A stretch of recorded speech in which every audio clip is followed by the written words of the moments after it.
भीषण ठंड और प्रदूषण के साए में शुरू हुआ दिल्ली एनसीआर का नया साल। कई इलाकों में एक्यूआई बेहद खराब। राष्ट्रीय राजधानी दिल्ली में नए साल की सुबह भीषण ठंड, घने कोहरे और गंभीर वायु प्रदूषण के बीच हुई। Air quality early warning system के मुताबिक गुरुवार सुबह दिल्ली का वायु गुणवत्ता सूचकांक एक्यूआई 382 दर्ज किया गया, जो बेहद खराब श्रेणी में आता है। ठंड और कोहरे के चलते लोगों को सुबह के समय भारी दिक्कतों का सामना करना पड़ा।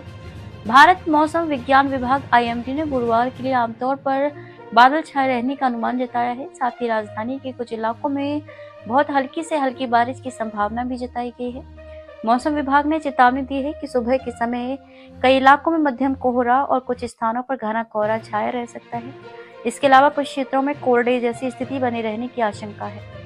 गौरतलब है कि बुधवार को दिल्ली ने वर्ष 2019 के बाद सबसे ठंडा दिन दर्ज किया। अधिकतम तापमान 34.2 डिग्री सेल्सियस रहा, जो सामान्य से 6.2 डिग्री कम है।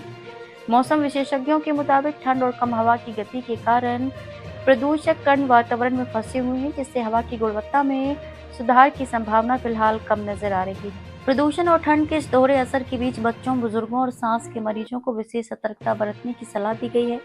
अगर दिल्ली एनसीआर के अलग अलग इलाकों की बात की जाए तो अलीपुर की हवा सबसे अधिक जहरीली रही, जहां एक्यूआई 474 दर्ज किया गया, जो बेहद गंभीर श्रेणी में आता है।